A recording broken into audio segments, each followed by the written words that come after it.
¿Ok? Grabando ya. Genial.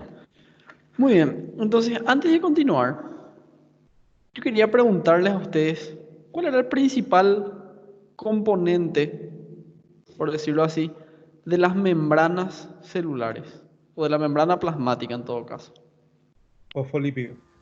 Muy bien. Los fosfolípidos.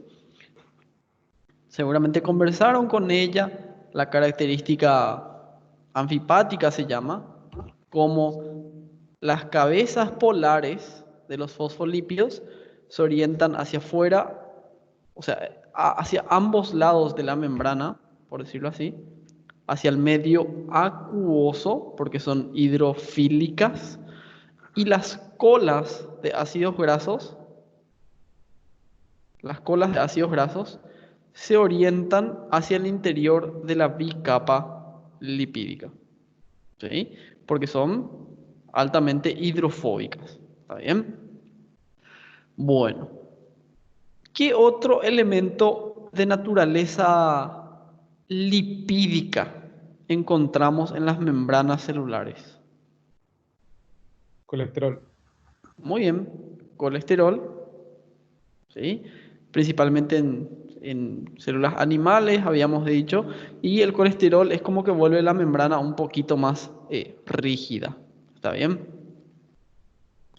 Bueno, estos ácidos grasos de los fosfolípidos recuerden que podían ser saturados cuando adquieren una configuración espacial recta y no saturados cuando tienen una curva que hace que ocupen más espacio y entonces los insaturados o no saturados vuelven a la membrana más fluida. ¿Está bien? También teníamos a carbohidratos en la membrana. Y fíjense esta imagen para poder responder. ¿Carbohidratos se encuentran sobre todo en la cara externa o en la cara interna? Externa. Sí, exactamente, muy bien, ¿sí? Muchas gracias lo que responden por el chat también. Entonces, los carbohidratos se encuentran sobre todo en la cara externa, ya sea unidos a los lípidos o a las proteínas formando los glicolípidos o glicoproteínas respectivamente y formando en su conjunto una estructura que le conocemos como glicocálix o glucocálix. ¿Está bien? Bueno, nos falta también mencionar a las proteínas de la membrana. ¿Está bien? Aquí vamos a dividirlas en dos grandes grupos. Las proteínas que atraviesan la bicapa lipídica pueden ser una, dos o tres, cuatro más veces, ¿sí? Varias veces. Pero las que atraviesan la bicapa lipídica le vamos a llamar de proteínas integrales de membrana. Proteínas transmembrana también van a leer en otro libro, puede ser, sin problema, pero bueno, vamos a colocarle de proteínas integrales aquellas que atraviesan la bicapa lipídica, ¿sí? Y aquellas que solamente se ubican en relación a una de sus caras, sea externa o interna, pero principalmente la interna, ¿sí? Le vamos a llamar de proteínas periféricas. Normalmente las proteínas periféricas están asociadas a integrales, ¿sí? Por ahí unas interacciones que les mantienen en contacto. ¿Está bien? Las proteínas de la membrana realizan numerosas funciones. ¿Está bien? Por ejemplo, fíjense aquí, esta es la imagen de la derecha, cómo por ejemplo forma un poro o canal que sirve para el transporte de sustancias a través de la membrana. Probablemente habrán conversado de que una de las características de estas membranas plasmáticas es que tienen una permeabilidad selectiva. Es decir, ellas escogen qué elementos dejar pasar para uno u otro lado. ¿Está bien? Entonces, parte de esta permeabilidad selectiva son las proteínas que forman estos poros acuosos para transportar elementos a uno u otro lado. ¿Sí? Bueno, otras funciones, ¿sí?, pueden ser proteínas que se encuentran como esta, a ambos lados de la membrana, y tienen un dominio externo que recibe los mensajes de otras células que están distantes, por ejemplo. ¿Sí? A esas proteínas se le llaman de receptores. Sirven para, como les digo, recibir una señal química de otra célula que puede estar cerca o incluso bastante distante. Y ese mensaje puede ser una hormona, por ejemplo, que se une a ese receptor. Las proteínas, ya sean integrales o las periféricas, también pueden ser enzimas, ¿sí? Proteínas que tienen una actividad catalítica. Muchas de ellas son enzimas. Vamos a ver, un gran porcentaje. Muchas proteínas, vamos a ir aprendiendo sucesivamente, sobre todo en biología 1, muchas proteínas sirven para unir a las células entre sí. ¿Sí? Tenemos una bicapa lipídica, otra bicapa lipídica, y se unen entre sí dos células a través de un grupo de proteínas específicas. ¿Sí? Vamos a ver, hay estructuras celulares específicas que sirven para formar esa unión. ¿Está bien? Y finalmente también el reconocimiento. Aquí, fíjense, una primera función, la de anclaje. Anclaje a la matriz extracelular. Y toda célula básicamente se encuentra en un medio acuoso, pero en un organismo pluricelular.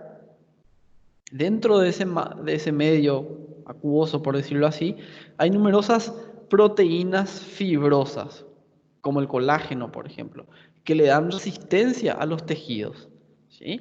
Y las células se anclan a esta matriz extracelular. Y en el medio de esta imagen se ve muy bien la bicapa lipídica con los fosfolípidos, con las cabezas polares a cada lado y las colas apolares aquí en el medio. Y atravesando esa bicapa lipídica, fíjense a una proteína integral de membrana. En este caso es una integrina específica. ¿Sí? ¿Qué hace esta proteína integral de membrana? Fíjense, gracias a otra proteína se ancla, se une al colágeno de la matriz celular por fuera, ¿sí? Y por dentro, fíjense, se une a otras proteínas eh, dentro de la célula que forman lo que vamos a conocer como el citoesqueleto, el esqueleto celular. O sea que sirven para unir el interior de la célula al exterior de la célula. Una primera función, la de anclaje. ¿Sí? Una segunda función es la del transporte de sustancias. ¿Sí? Vamos a ver que el transporte se diferencia en transporte activo y transporte pasivo. Enseguida vamos a explicar la diferencia entre el activo y el pasivo. Pero primero es necesario entender que para poder transportar una sustancia, ¿sí?, desde afuera adentro de la célula o desde adentro hacia afuera de la célula, estas proteínas integrales deben de formar un poro, un canal, ¿sí? Si ustedes recordarán, la bicapa lipídica con estas colas mirándose entre sí eran altamente hidrofóbicas. Entonces no dejan pasar moléculas con carga, por ejemplo, moléculas polares como los iones, los electrolitos, ¿sí? Ellos no pasan libremente por la bicapa. Para poder atravesar de un lado a otro, necesitan un poro, un canal acuoso. Y las proteínas, algunas proteínas específicas, forman precisamente eso, un canal. Este canal tiene una alta selectividad, como dice aquí, ¿sí? Son muy específicos. ¿Cómo es eso? Bueno, vamos a tener un canal específico para el sodio, por ejemplo, que solo va a dejar pasar al sodio y no al calcio, por ejemplo. Un canal específico de potasio que le va a reconocer al potasio y no a otro ion, por ejemplo. ¿Está bien? Bueno, la diferencia entre el transporte pasivo y el transporte activo está fundamentalmente en el gasto de energía. ¿Ok? En el transporte pasivo, la célula no gasta energía. Enseguida vamos a profundizar sobre eso, ¿sí? No gasta energía. Esa es la diferencia. Mientras que en el transporte activo, la célula tiene que gastar energía. ¿Ok? Entonces podemos decir que hay proteínas que transportan sustancias a ambos lados de la membrana, ya sea con gasto de energía o sin gasto de energía. ¿Ok? Cuando no hay un gasto de energía, se habla de transporte pasivo. Cuando la célula tiene que gastar energía, hablamos de transporte activo. ¿Está bien? Para el transporte activo, también esta proteína integral forma como un canal, por decir así. Solo que no le llamamos de canal, le solemos de llamar de bombas, como si fuese una bomba de agua, por ejemplo. Y en este caso tenemos una bomba de sodio y potasio. ¿Sí? Una bomba específica de vuelta. Vamos a profundizar enseguida en esta. ¿Sí? Si la célula necesita gastar energía, invertir energía, ¿de dónde les parece que va a retirar esa energía? ¿Cuál era la principal moneda energética de la célula, habíamos dicho? El ATP. Muy bien, era un nucleótido, el trifosfato de adenosina o adenosin trifosfato. Recordarán que tenía esos enlaces de alta energía que cuando se hidrolizan liberan un fosfato y el ADP. Y esa hidrólisis libera la energía necesaria para el transporte activo. ¿Sí? Esa es la diferencia. Uno necesita energía, otro no. Enseguida vamos a profundizar. ¿Sí? Muy bien, otras proteínas integrales de membrana, ¿sí? Otras proteínas integrales de membrana tienen una actividad enzimática, o sea que son enzimas, ¿sí? O sea que son enzimas, enseguida vamos a profundizar en eso. Y otra, fíjense, para el reconocimiento de células. ¿Está bien? Fíjense donde tenemos de vuelta aquí en la bicapa lipídica una proteína integral de membrana. Este reconocimiento puede ser de varias maneras. Por ejemplo, células de la defensa que continuamente patrullan nuestro cuerpo buscando células extrañas, microorganismos invasores como bacterias, ¿sí?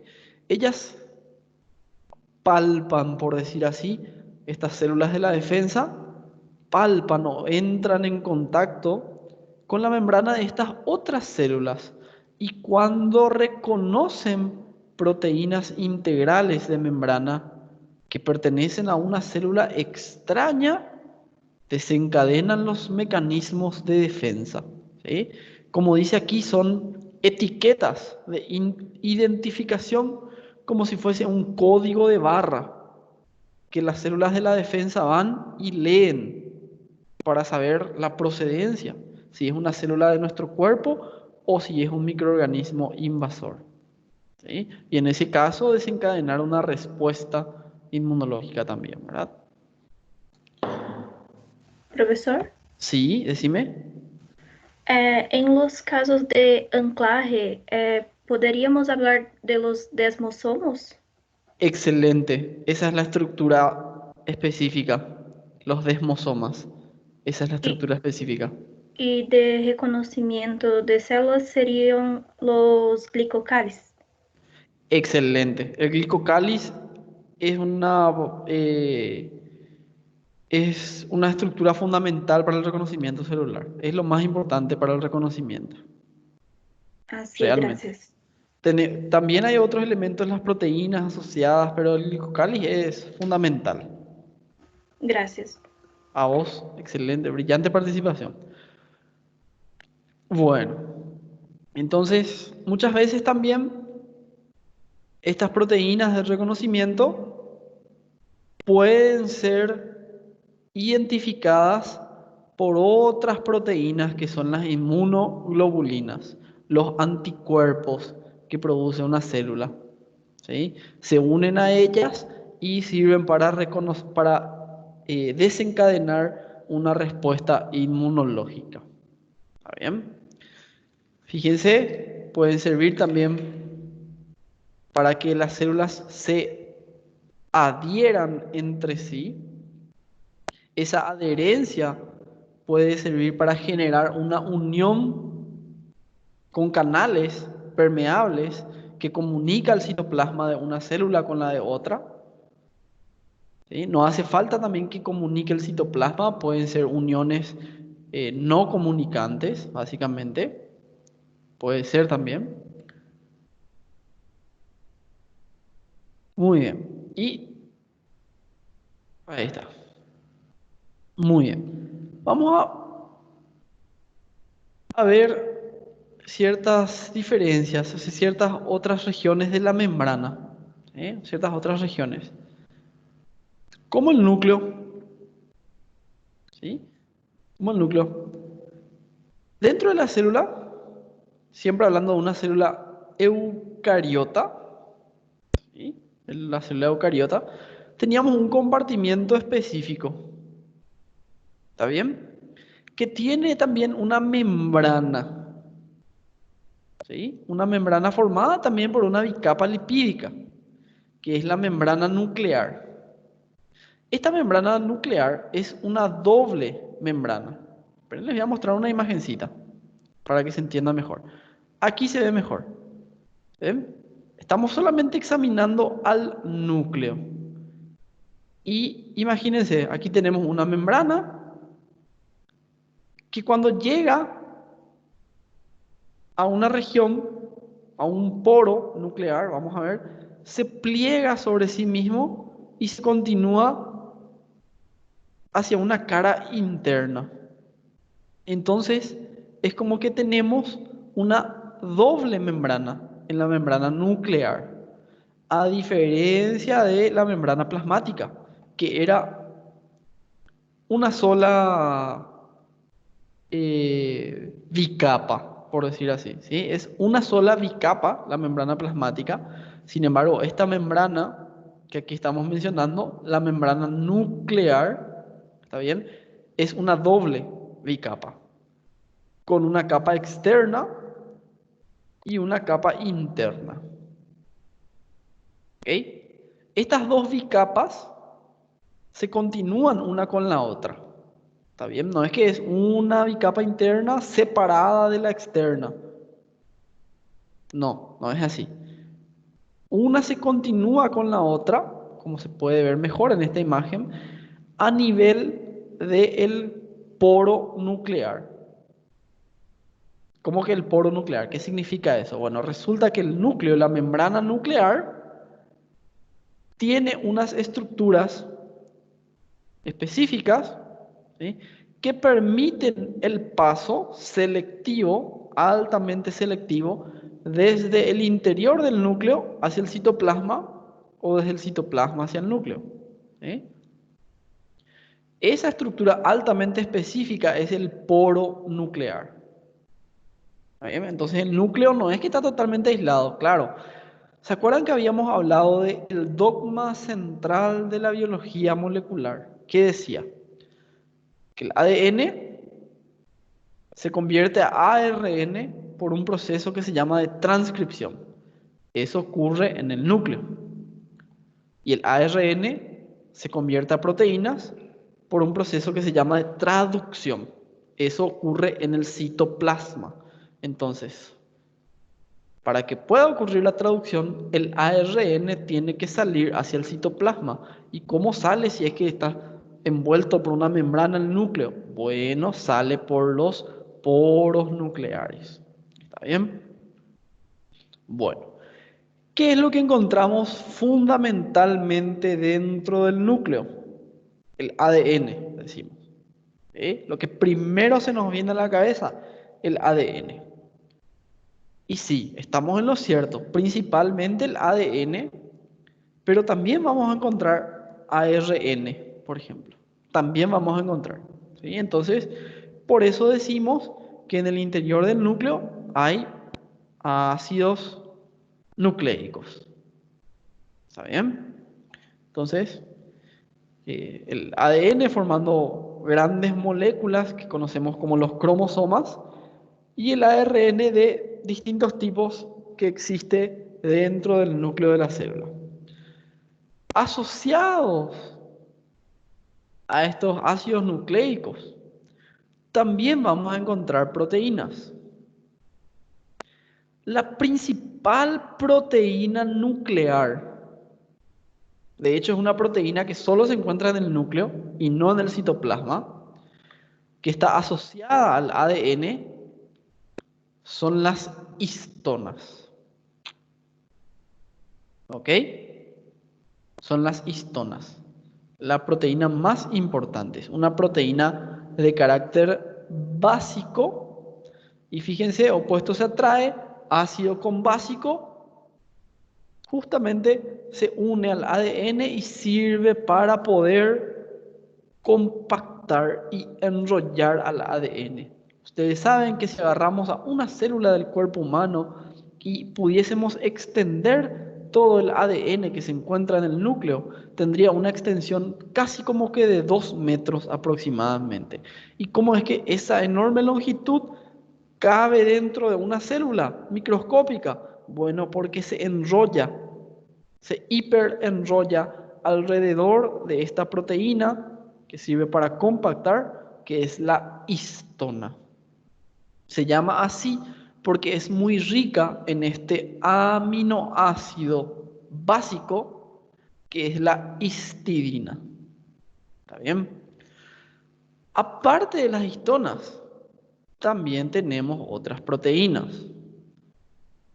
A todas las demás proteínas que vamos a encontrar dentro de la célula, dentro del núcleo celular, disculpen, que no son histonas, les vamos a llamar de proteínas no histonas. Pueden ser enzimas, que se encargan de los procesos de transcripción o replicación del ADN.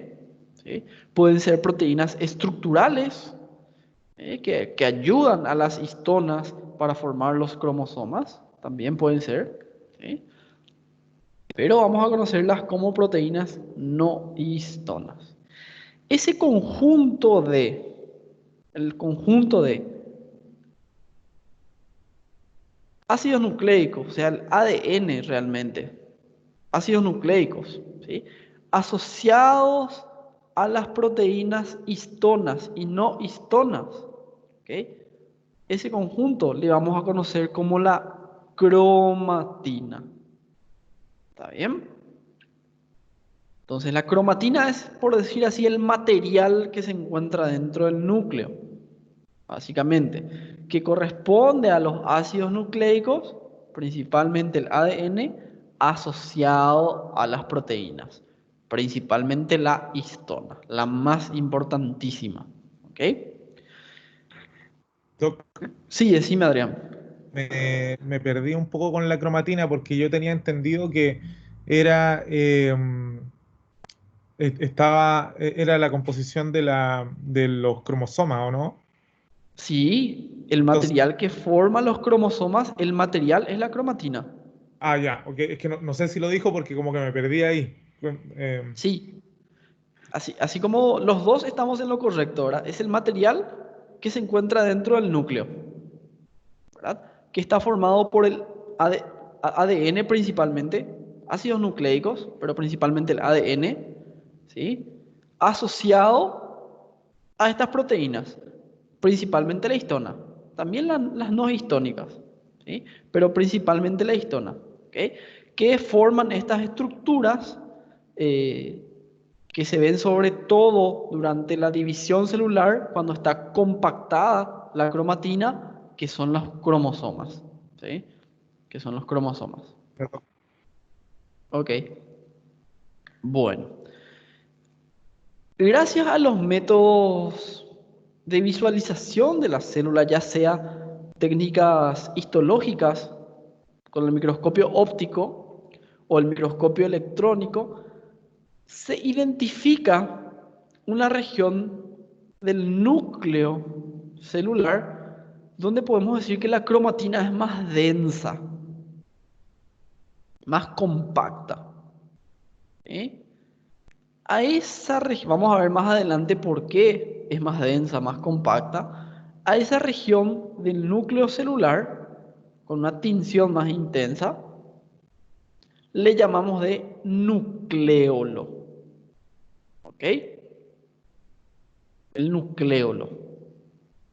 Nucleolo de vuelta significa pequeño núcleo. ¿Se acuerdan? Todo lo que termina en elo es como pequeño, ¿verdad?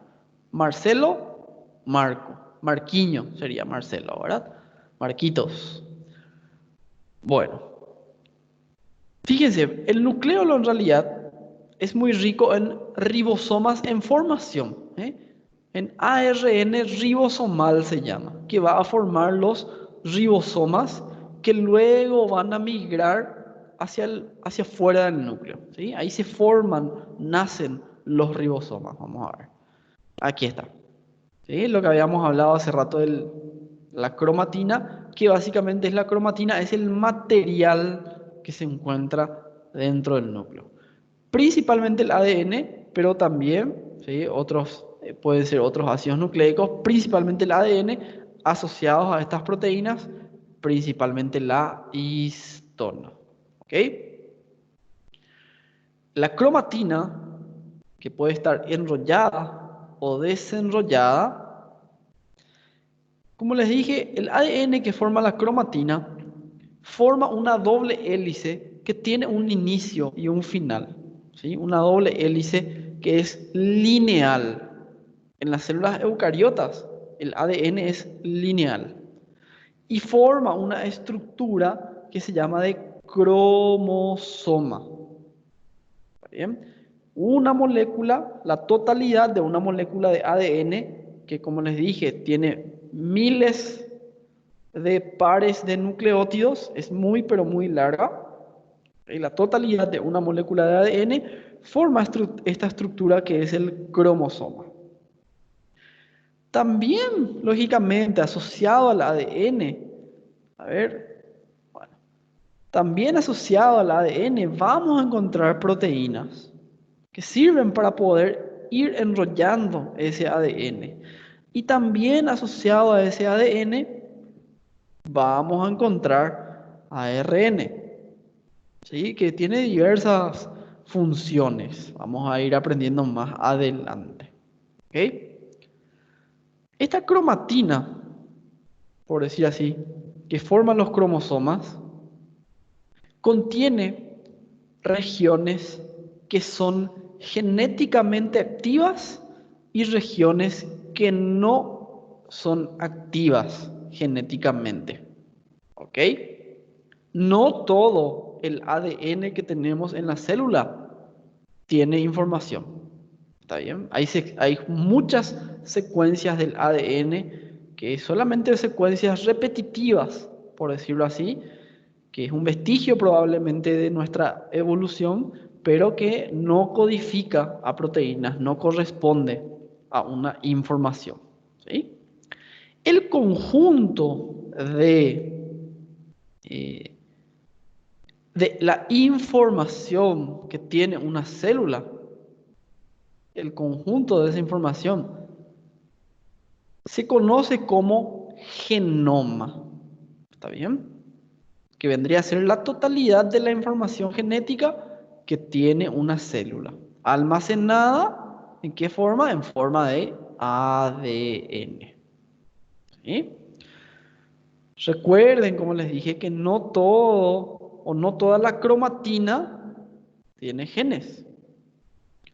La cromatina, digámosle así, que es activa, ¿sí?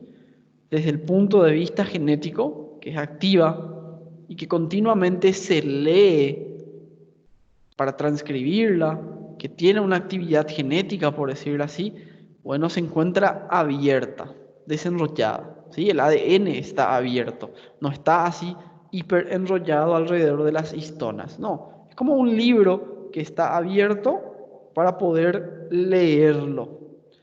A esa cromatina dispersa y abierta se le conoce como eucromatina.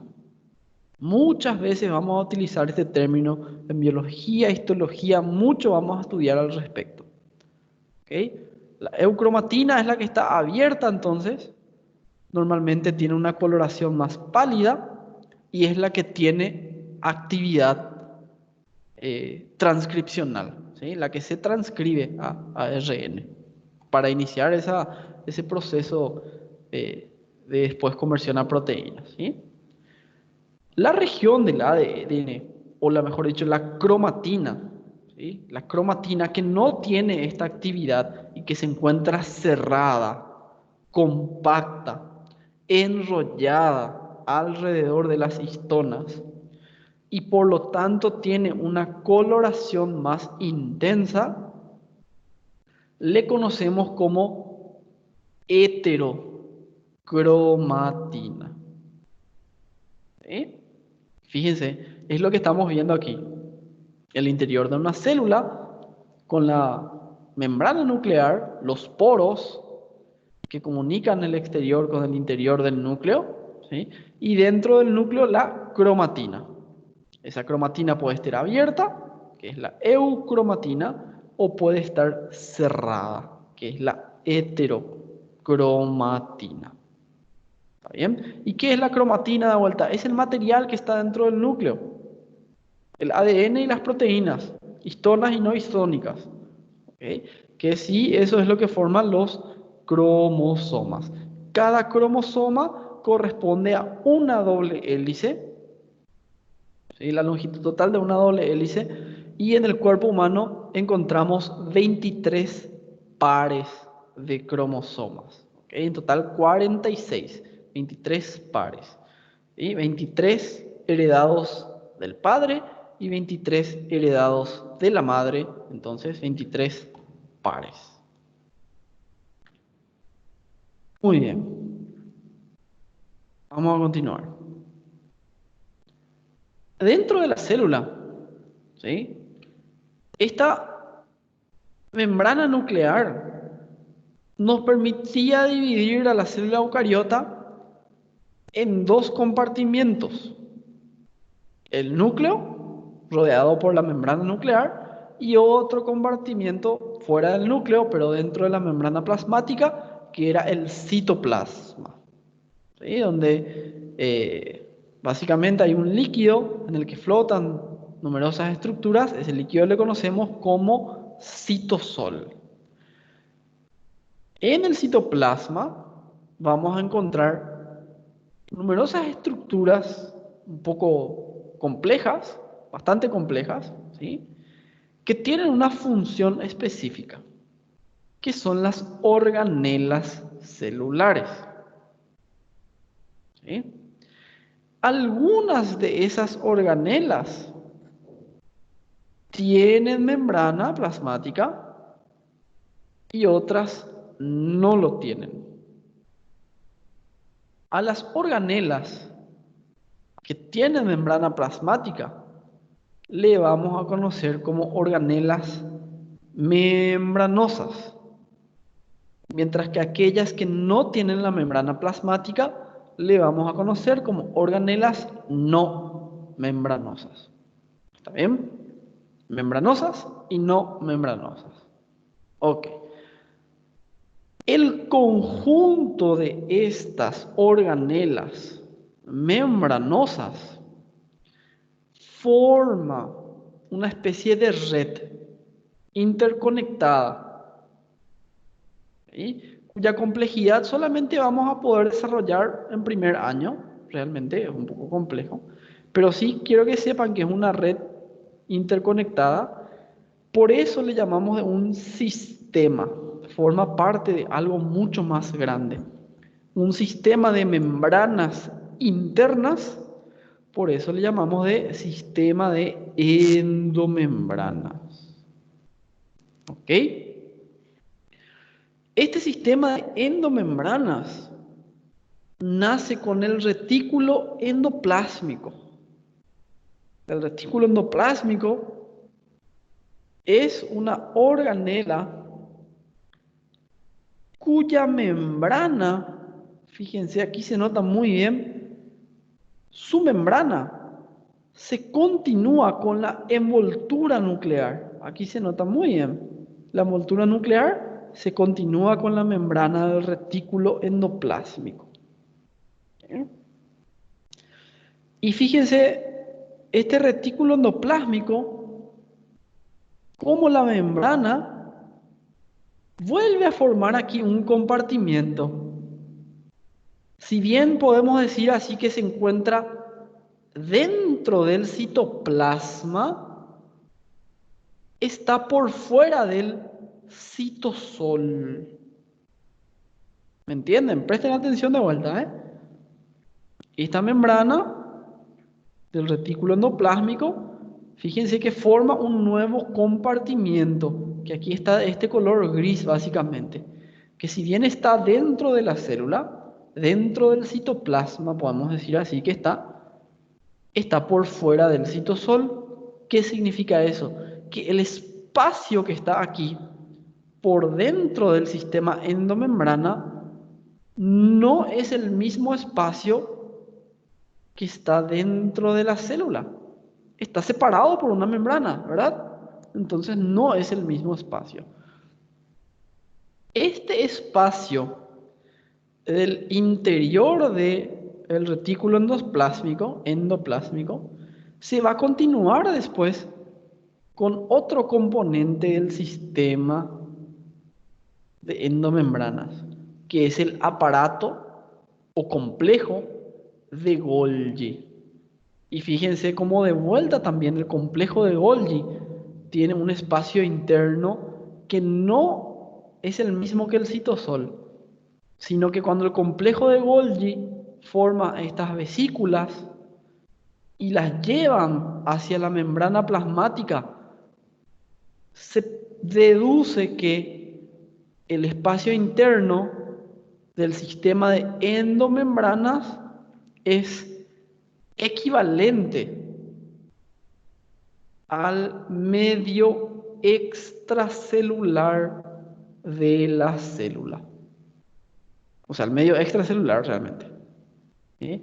Entonces, por ejemplo, cuando una célula inicia la síntesis proteica de proteínas que va a llevar afuera, tipo una célula que produce una hormona, por ejemplo, inicia en el retículo endoplásmico, en el interior. De allí, del interior del retículo endoplásmico va al interior del complejo de Golgi, y desde el complejo de Golgi al exterior de la célula. ¿Sí? ¿Por qué? Porque de vuelta, el interior del sistema de endomembranas es equivalente al medio extracelular. ¿Está bien? Lo mismo cuando una célula, por ejemplo, envuelve, ¿sí? Envuelve el medio extracelular para llevarlo hacia el interior por un proceso que se llama de fagocitosis, ¿sí?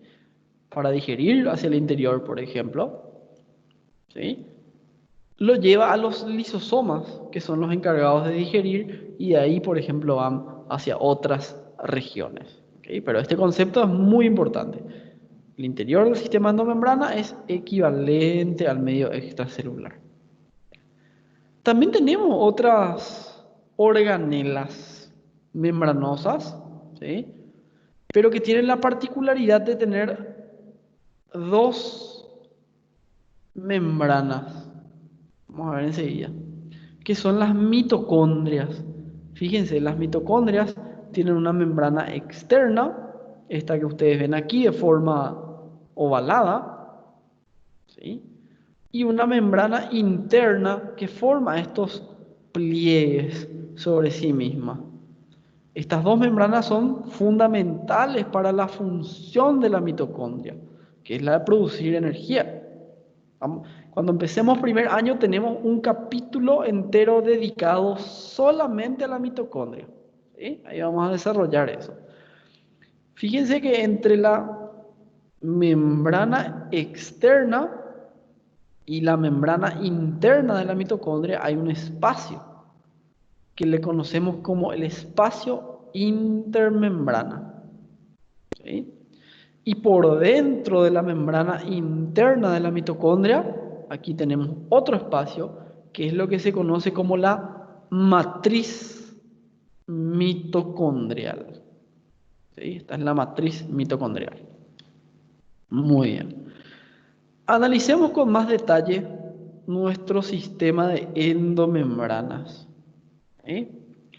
Como les dije, este sistema de endomembranas se vuelve más relevante cuando estudiamos su capítulo específico. ¿Sí? El capítulo específico dedicado al sistema endomembrana y a la síntesis de proteínas dentro de este sistema, ¿sí? Y fíjense que es una continuidad de membranas asociadas desde el interior de la célula, desde lo más interno de la célula, que es el núcleo, hacia el exterior básicamente. Fíjense que empieza con la membrana nuclear, con la envoltura nuclear, ¿sí? Esta envoltura nuclear se encuentra asociada al retículo endoplásmico y frecuentemente en la cara externa de la envoltura nuclear y en parte del retículo endoplásmico se encuentran ribosomas asociados al retículo endoplásmico, que son estos pequeños puntos negros que aquí quiere representar la imagen, ¿sí? La región de los ribosomas, donde encontramos, perdón, no los ribosomas, la región del retículo endoplásmico, donde encontramos a los ribosomas asociados, la denominamos de retículo endoplásmico rugoso. Cuando hay ribosomas asociados, hablamos del retículo endoplásmico rugoso, o RER, decimos, RER, por sus siglas, RER, RER. A diferencia de el retículo endoplásmico liso. Le decimos liso porque no tiene estos ribosomas asociados. Y le llamamos por eso de REL, retículo endoplásmico liso, REL. ¿Eh? Fíjense cómo hay una comunicación por medio de vesículas pequeñas, vesículas, que son estructuras también rodeadas por membrana, una bicapa lipídica, que sirven para transportar sustancias entre las distintas organelas que forman el sistema de endomembranas, ¿sí? Desde el retículo endoplásmico rugoso, el RER, hasta el aparato de Golgi, por ejemplo, tenemos estas vesículas que van migrando hasta llegar al Golgi, donde son varias cisternas aplanadas, se continúan una con la otra, pero son varias cisternas aplanadas que nuevamente, ¿sí?, se comunican entre sí por medio de estas vesículas de transporte. Van comunicándose entre sí. Y luego del complejo de Golgi, podemos decir que todas las proteínas que la célula va a secretar hacia afuera de la célula, para afuera, se forman en el complejo endomembrana, ¿sí?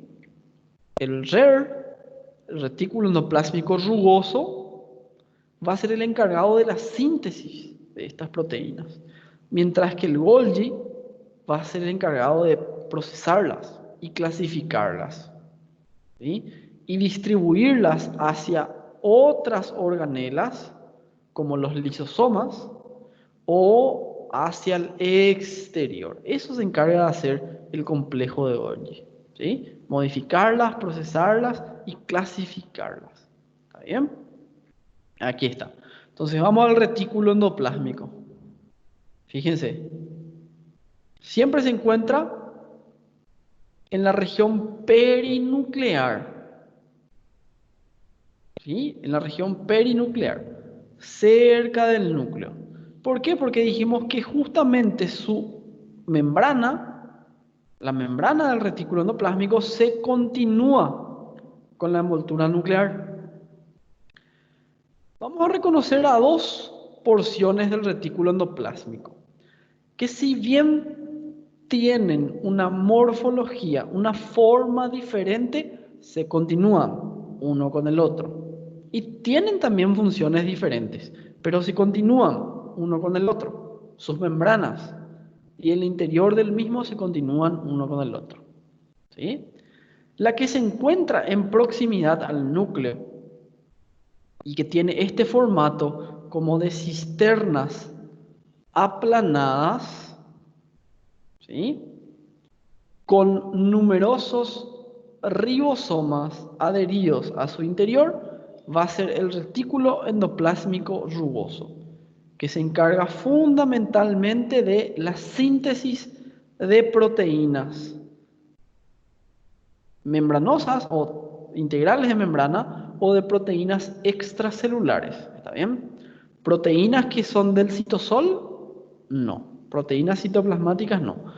Tienen que ser proteínas integrales de membrana o extracelulares. Fíjense, asociados al retículo endoplásmico rugoso, vamos a encontrar al retículo endoplásmico liso, que ya no tiene ese formato de cisternas aplanadas, sino que forma como una especie de red tubular, o sea, como estructuras tubulares con forma de tubo, cilindro, que se van comunicando entre sí. El retículo endoplásmico liso le llamamos así. ¿Por qué? Porque ya no tiene los ribosomas adheridos a su membrana. El retículo endoplásmico liso tiene otras funciones, ¿ok? Se encarga de la síntesis de lípidos, muy importante, los fosfolípidos, el colesterol, ¿sí?, la síntesis de lípidos, y también es un almacén de calcio intracelular. Guarda el calcio dentro de la célula. ¿Está bien? Bueno, son algunas funciones. Fíjense, aquí le tenemos de vuelta un esquema del retículo endoplásmico rugoso, y el REL, retículo endoplásmico liso. Diferencia fundamental, la primera de ellas, ¿qué son estos puntos de color lila? ¿A qué queremos representar a estos pequeños puntos? Muy bien. Si pueden escribir un poquitito también, a ver, ahí en el chat, ¿sí?, ¿qué serían exactamente los ribosomas? Que se encuentran en el RER, pero no en el RER. Primera diferencia. Segunda diferencia, la forma, ¿sí? El retículo endoplásmico rugoso parecen cisternas aplanadas, como láminas, cisternas aplanadas. Mientras que el retículo liso, fíjense que son tubos interconectados en una red o una malla de tubos, ¿sí? Y luego la función. El rugoso sintetiza proteínas, el liso básicamente se encarga de la síntesis de lípidos, sean ácidos grasos o esteroides, como el colesterol, pero síntesis de lípidos, y un almacén de calcio. ¿Okay? Bueno, otra organela muy importante es el complejo de Golgi o aparato de Golgi, llamado así por este sujeto, Amadeo Golgi, que tras una tinción de plata identificó una organela que antes se creía que era la misma que el retículo endoplásmico, él identificó que era otra diferente, ¿sí? Fíjense que siempre va a tener una ubicación aquí entre el retículo endoplásmico rugoso y la superficie apical de la membrana. ¿Cuál es la región apical de la membrana? Bueno, la que se encuentra orientada hacia la luz. Vamos a ver. Vamos a ver que las células, sobre todo las epiteliales, vamos a ir aprendiendo, tienen una polaridad. ¿Qué significa eso? Es diferente la región basal con la membrana basal de la región lateral con la membrana lateral de la región apical, la punta de la célula, con la membrana apical. Entonces el complejo de Golgi siempre se va a ubicar aquí entre el retículo endoplásmico y la región apical de la célula. ¿Sí? De vuelta, en esta imagen, fíjense, el complejo de Golgi entre el retículo endoplásmico, que aquí está, perinuclear, el retículo endoplásmico, y la región apical. Ahí le encontramos al complejo de Golgi. ¿Sí? Este complejo de Golgi también tiene un formato de cisternas aplanadas y apiladas entre sí, ¿sí? Una sobre la otra. Solo que a diferencia del RER, estas cisternas están más dilatadas. ¿Ok? Este complejo de Golgi va a comunicar sus cisternas, o mejor dicho, las cisternas también tienen una polaridad. ¿Sí? Las vesículas secretoras, aquí está, que llegan desde el RER, acá está esta imagen genial, lo hacen por una primera cisterna, que le llamamos de la cisterna cis, o la cara cis del complejo de Golgi. Y van avanzando de cisterna a cisterna, gracias a estas vesículas, ¿sí? Mediante vesículas, hasta llegar hasta las cisternas trans o la cara trans del complejo de Golgi, ¿sí? Y desde allí se clasifican para proteínas que van a ir al interior de los lisosomas o que van a ser secretadas hacia el exterior de la célula. ¿Bien? Justamente mencionamos que la función del complejo de Golgi es modificar estas proteínas, procesarlas, ¿sí? Y clasificarlas. Es decir, el complejo de Golgi es como si fuese una oficina de correos que recibe las proteínas del retículo endoplásmico, procesa y clasifica. Y dice, bueno, esto va a ir para tal región, esto va a ir para otra región, esto va a ir para afuera, ¿sí? Y manda el complejo de Golgi. Esa modificación y clasificación va ocurriendo a medida que las proteínas migran desde la cara cis hacia la cara trans, desde las cisternas cis hasta las cisternas trans, ¿sí? para luego ir a los lisosomas o endosomas, vamos a ver, ¿sí? O hasta el exterior de la célula. ¿Está bien? Y ahora vamos a los lisosomas que varias veces mencionamos.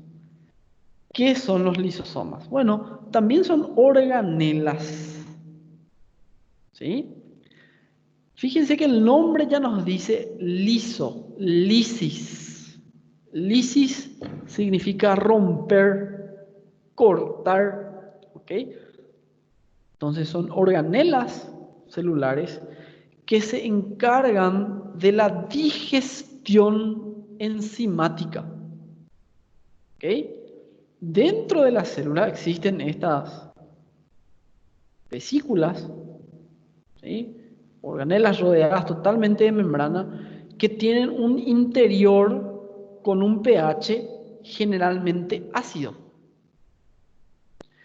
Dentro de esos lisosomas encontramos numerosas enzimas. Esas enzimas solo funcionan con el pH ácido que se encuentra en el interior del lisosoma. ¿Sí? Con el pH ácido. ¿Y para qué sirven? Para digerir estructuras que ya no funcionan más. Por ejemplo, si la célula tiene una mitocondria vieja, ¿qué hace? Le envuelve con un lisosoma. Eso se llama de autofagia. ¿Sí? Cuando tiene una organela vieja, por decirlo así, que va a reciclar de repente o va a degradarle, bueno, le envuelve por un lisosoma y se come a sí misma. Cuando la célula, por decirlo así, ingiere material extracelular desde fuera de la célula, ¿sí? Que precisa digerir, por decirlo así, bueno, lo degrada en biomoléculas más pequeñas.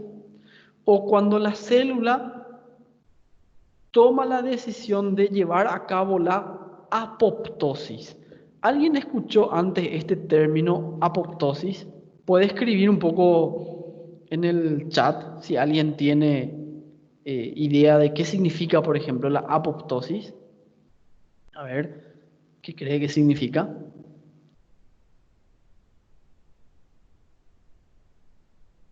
Muy bien, es la muerte celular programada. La palabra que utilizó Nayane es fundamental, programada, ¿sí? No es que en el caso de la apoptosis, no es que la célula decide, o sea, no es que la célula muere por accidente, no es que muere por accidente, sino que ella puede ser por influencias internas o externas, ¿sí? Toma la decisión la célula de básicamente morir, apagar, como dice ahí Nayane, desligar sus organelas y de una forma ordenada. Vamos a hablar de la apoptosis en biología 2, damos un capítulo, unas varias aulas que tratan exclusivamente de eso. Entonces, cuando la célula toma esa decisión, lógicamente sus lisosomas aumentan en cantidad y se dirigen hacia las distintas organelas, ¿sí? Como ve, se digiere a sí misma, que es un proceso, como dice aquí, relativamente común. Hay momentos específicos en que la célula va a decidir esto por un bien mayor, ¿sí? Por un bien mayor, vamos a ir viendo. ¿Sí? Uno de los mecanismos que desencadena la apoptosis son los daños en el ADN. Cuando la célula detecta que su ADN está extremadamente dañado y seguir dividiéndose, seguir reproduciéndose, lleva en última instancia a una consecuencia catastrófica para el organismo, como es el cáncer, la pérdida del control celular.